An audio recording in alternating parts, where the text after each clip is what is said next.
They say long-distance relationships have a 50% success rate, but what happens when you add a terminal illness, several chronic conditions, and 497 miles of highway between the two of you?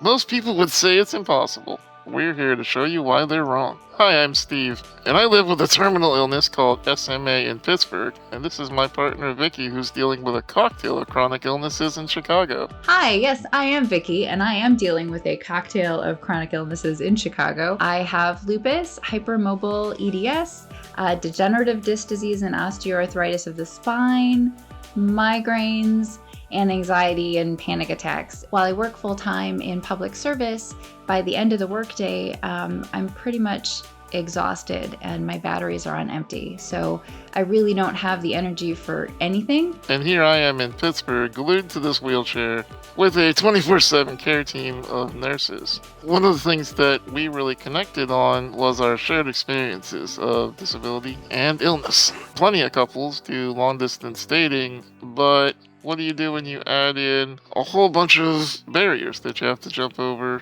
in the meantime? For Vicki and I, we figured out a lot of cool ways that we think might just help you too. We've never felt closer, and honestly, when you're disabled, you don't just date, you problem solve. So our real problem actually isn't the distance, it's the logistics. Steve can't just jump in the car whenever he wants to come surprise me, and my energy is kind of a finite resource. We're very lucky in that I'm able to visit Steve every other month or so we are able to connect in person.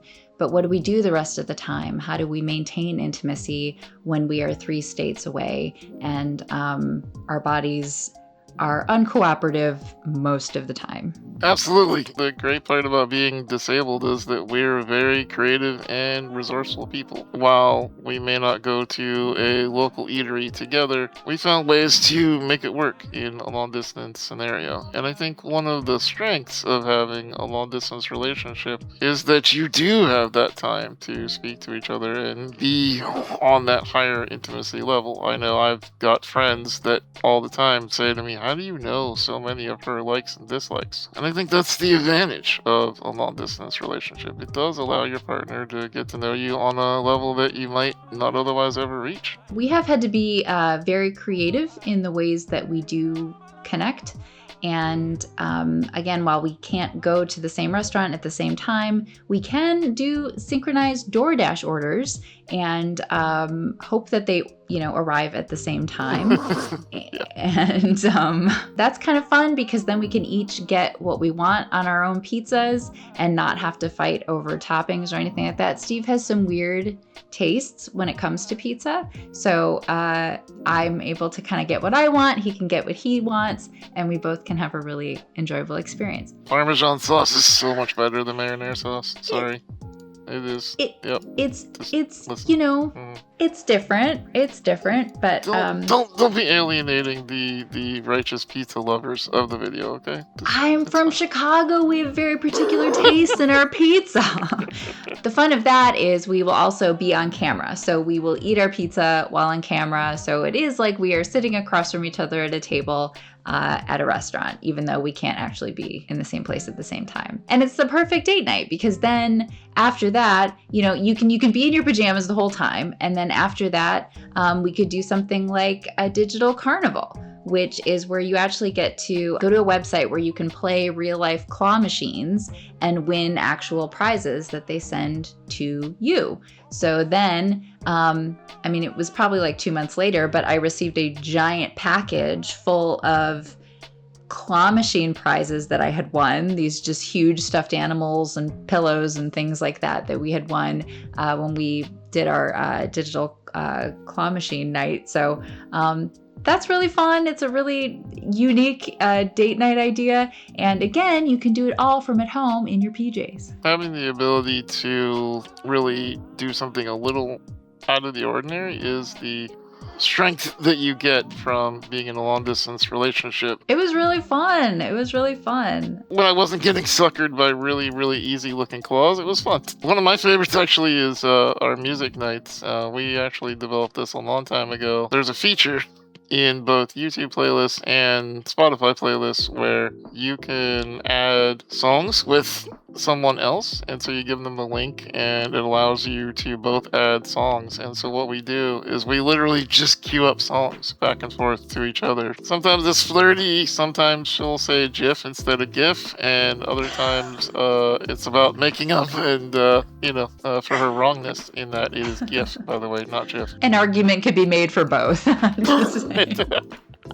It's a great way to go back and forth between the two. And I think for me personally, since I talk so much through music, it's a great way to express myself and to get across my feelings to her, particularly on a day where I'm out of energy myself from all the things that I have to deal with. It's a really neat way to connect, and you can actually sort of, do like a story of a date night through music, and it's really, really fun. And speaking of stories, another one of our date night ideas is we've done story time, and this has been particularly nice if Steve's not feeling well, if he's having kind of a lower spoons night. He will kind of just relax, and then I will read to him until he falls asleep.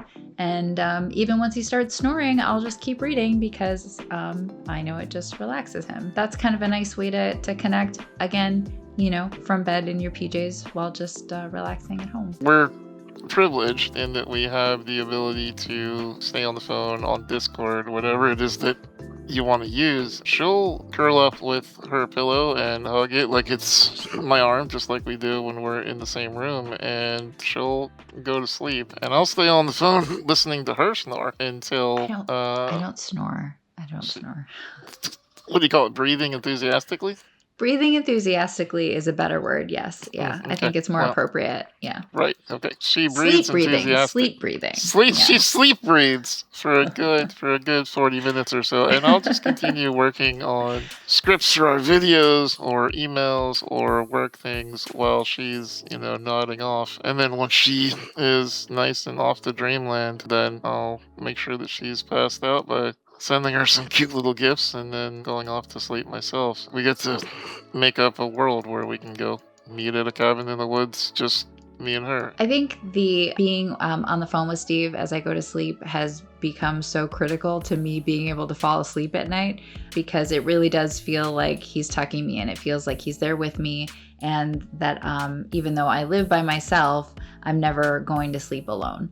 And it's really an important part of wrapping up every day, even when you're not feeling good. So it's really important to us. Both of our families have made comments about how it's pretty wild that we're so far apart distance-wise, but yet it never sounds like we're alone. And it's because we're not. We always make sure to have those touch points. It's not about the activities always. Sometimes it's just about being comfortable in the same space as someone else. And it's honestly a great fire test for just how you can sit in the same room with each other and just being happy to be in that same connected space. Vicki's apartment is full of claw machine prizes and little tokens we've gotten from trips and from events, and it really feels like our cabin in her apartment. The sort of cabin in the woods setting is a setting that is really special to Steve and I. We really connected over our love of cabins in the woods. So even when I was